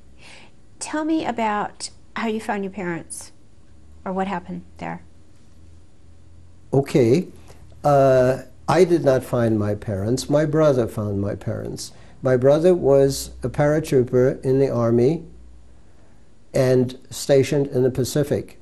And in 1945, after the armistice was signed, he hitched a ride on an airplane to Tokyo, and from there on another U.S. military plane to Shanghai. And he simply asked a rickshaw driver to take him to the ghetto of the Jews.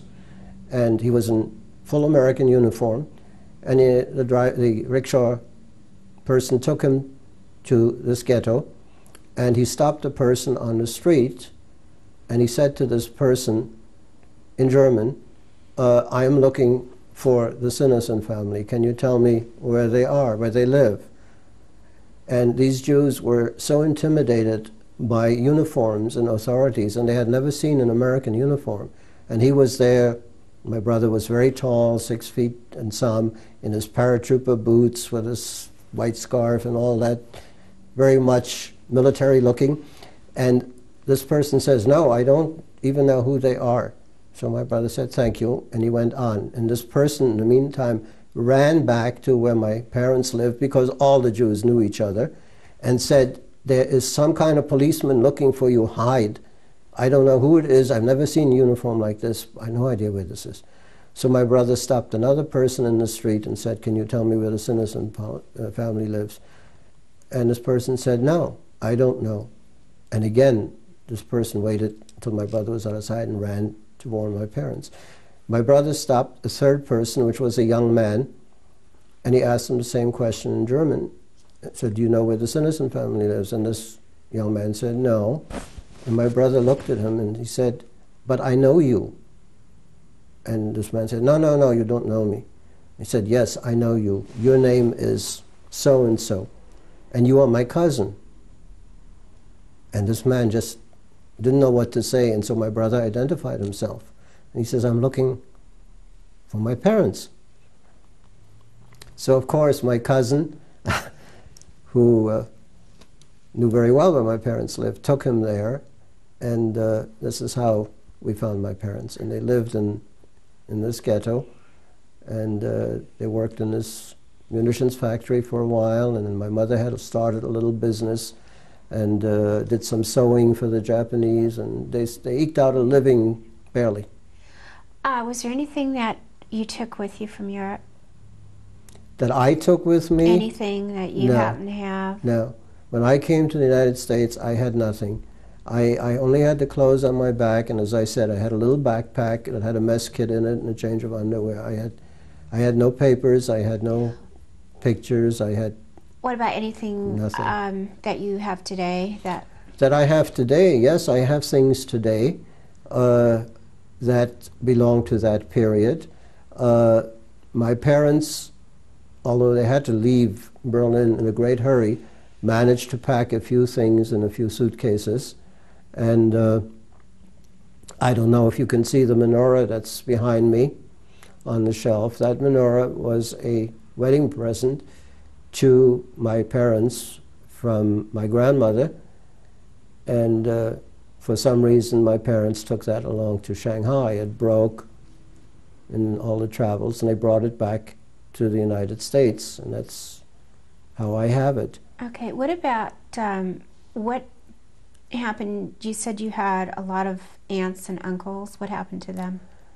My father was one of 10 children. He had 6 brothers and 3 sisters, and they all had 2, 3, and 4 children. About half of that family died in the Holocaust, in the camps. One other brother and one sister of my father's survived in Shanghai. After my parents left for Shanghai, some of the other family relatives took the same option, but some wouldn't go. They were offered it, but they thought it was too dangerous. Now, when did you marry? I married after I graduated college here in the United States in 1949. And who did you marry? I married an American girl that I had met while I was on vacation. And her name? And her name was June Maya. She was born in Chicago. And what about children? I have 2 children. I have a son, David, who is today a professor of accounting and finance at the University of Northern Illinois. And he has given me 3 grandsons. And what are their names? And my grandsons are Matthew, Joshua, and Adam Sinnison. And do you have other children? And I have a daughter who lives nearby here in Mission Viejo, California. Her name is Carol Sinnison. She is not married. She's a single girl, therefore still has the same last name as I do. And what date exactly did you come to the United States from Europe? I came in the middle of October 1941. And when did you went to New York? When did you leave New York? I left New York just 3 years ago. I lived all my life in Greater New York. Always worked in New York City, in Manhattan. What have you done for work? I have a degree in engineering and started out as a young engineer. Because of my language capabilities, I was sent overseas because at that time period, in the 50s, the United States was implementing the Marshall Plan, and we were rebuilding factories in Germany and all the other European countries. And what other things have you done? And from that, I gravitated into actual project management, where I was in charge of the entire project. And I liked the financial end of project management better than the technical end. So I went back to school and got an MBA, and eventually wound up in the banking business. And when I retired in 1986, I was with the Chase Manhattan Bank in New York, and I was Senior Vice President of Administration. Since I opted for early retirement and I was really too restless to retire, I was offered and accepted a job at the United Nations. As my official title was counselor, I did something called risk analysis, logistical risk analysis, which really meant how do you get things and people from one place to another in this world. What about hobbies? Tell me about that. My hobbies? Oh, that's very simple. I have fortunately inherited my parents' taste for music. I'm an amateur musician. I play in an orchestra. I spend my summer vacations touring with an orchestra in Europe, representing the United States. What do you play? I play an instrument called the bass clarinet. And this group that I play with, it's called the All-American Winds Concert Band, and we represent the United States at some of the international music festivals in Europe. I'm sorry. Okay. What about... Yeah. I'm sorry. Where I live here in Laguna Hills is a retirement community called Leisure World. It's a very large community. There are about 18,000 people living here, and we have our own orchestra, a symphony orchestra, and I play with them. And my other hobbies are linguistics. I'm very much interested in the study of languages and their origins and so on and so forth. I always study some language or other. How would you, I want to ask some closing questions, and how would you describe your religious affiliation today? I am a conservative Jew.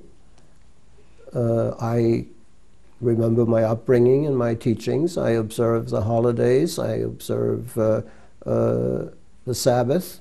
I do not keep a kosher house. I'm simply not talented in the kitchen. And just for myself, don't bother much with food. But there being no conservative synagogue here in Leisure World, I had the choice between Reform and Modern Orthodox, so I joined the Modern Orthodox group, which leans more to the conservative than the Reform does. What was the reason that you decided to give your testimony today? I have been thinking about this for a long time, partially because many people think that it is important to have this record kept alive, and while I have not suffered as much as some others, those who went through the camps, I think that the entire Holocaust and the story of World War II survival by the Jewish people is a big jigsaw puzzle, and maybe my story is just one little piece of it. The other reason being that for a long time my children and my grandchildren especially have asked me to put the story of my life either in writing or on tape. And I've never had the impetus to do this. And when I was offered an opportunity to do this interview, I thought I could accomplish both objectives at the same time. How do you feel about the way that you've lived your life?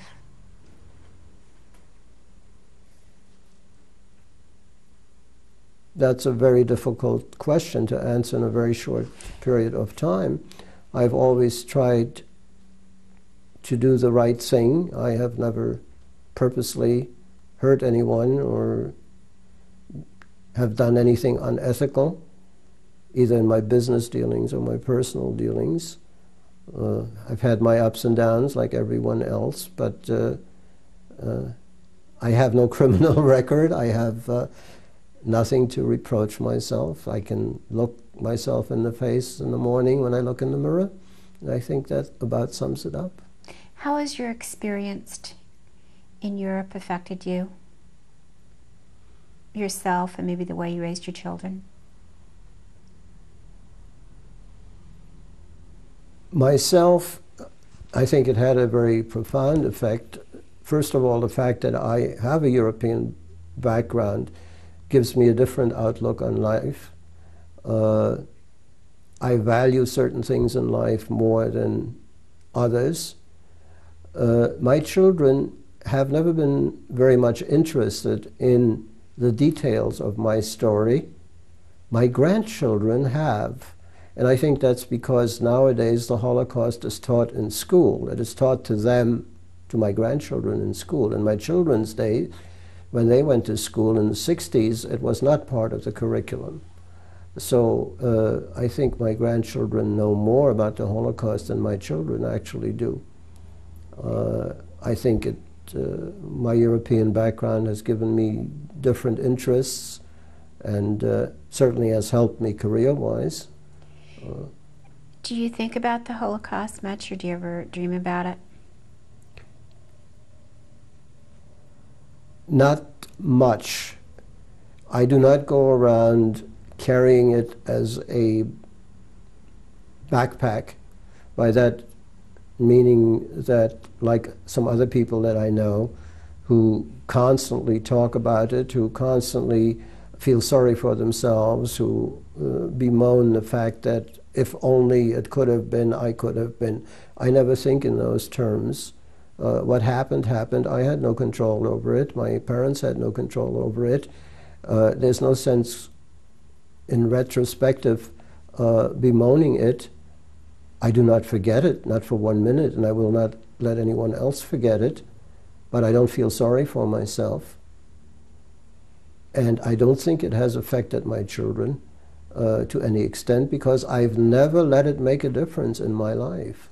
And even when I meet with my old friends whom I met in France in the Osé homes, we never talk about the bad things. Do I dream about the days in Europe? Occasionally, yes, I may have a nightmare. I sometimes dream about seeing German soldiers or having a conversation in French with some people, or thinking that I'm back then somewhere either in France or Germany. It happens rarely, but it happens. I don't know why, and there's no particular occurrence during the day that pushes me in that direction. It just happens. Have there been any decisions made as a result of your experiences? What kind of decisions? Have there any life decisions that were made based on your experiences or that were really influenced? Well, I think the most serious influence and the most serious decision coming from that background is the fact that I am a religious person, to the extent that I can be. It is too far for me to walk to the synagogue, therefore I drive on the Sabbath, because I feel that it's better to attend services than to sit here by myself. So I do what I can, but I am a Jew. I try to be an observant Jew, and I live by the Ten Commandments, and I think that is the biggest influence, and I'm grateful to God for every day that I've had since I left Europe and everything that's happened to me, and I give thanks every day. It's been over 50 years since your experience, since the end of the war, and your children, grandchildren, other people will be watching this tape. What message or legacy would you like to leave for those watching? I'd like to dedicate this tape to my children and to my grandchildren and tell them and everyone else never to forget how lucky they are to live in this country, to have been born in this country, and to give thanks and fight evil in any way that they can. Be good people. Because without God's help, I would have never come here and they would not be. Is there anything additional you'd like to say before we show the photographs? I am very grateful for the opportunity of you letting me tell my story. I have never done so before, certainly not in this much detail and so completely, and I'm grateful for that. And I am also grateful that my children will have a record that will survive me. My grandchildren, maybe someday some great-grandchildren, will have an opportunity to see what I look like and what I sounded like and what happened to me, and to relive something that they only know about from history books, and to say to them, it actually happened. Why don't we stop right here, and then we want to thank you very much for you sharing your testimony with us, and we're going to be showing photographs of you and your family. I thank you very much. Tell me about this photograph, please. This is a picture of my father, Harry Sinison. And where is he? He is at the French front. And where is he in the picture? He is the third person from the left, sitting cross-legged. There's a little X in front of him. And what country was this taken? This was taken in France. He was with the German Imperial Army during World War I. And what year? This was 1918. Tell me about this photograph. Where are you, Henry? This is a picture of me, Henry Sinison, taken in 1935 in the 4th Jewish Elementary School. And the country? And in Berlin, Germany. And where are you sitting? And I am sitting at the right row in the first seat, the second person on the left in that little white shirt wearing glasses. That's me. From left to right? Yes, this picture was taken in Berlin, Germany in 1937. It is of my mother and my brother and myself, from left to right. At the very left is my brother. His name in Berlin was Günther Sinison. He later on in the United States changed it to George Stair. When he joined the army, he was afraid that the name might and your mother? Get him into trouble. In the center is my mother, Selma Sinison, And on the far right is myself, Henry Sinneson. This was taken in our apartment in Berlin in 1937. This is a picture of my father, Harry Sinneson, that was taken in Berlin in 1938 for his passport. In Germany? In Berlin, Germany, yes. This is a picture of the Ozay home in Chabannes, called the Chateau de Chabannes, where I lived in 1940 and 1941. There were 100 children living in this house. And how did you get the photographs that were taken of your family before the war? The pictures of my family taken before the war came to me through my mother when eventually she and my father came from Shanghai to the United States in 1947.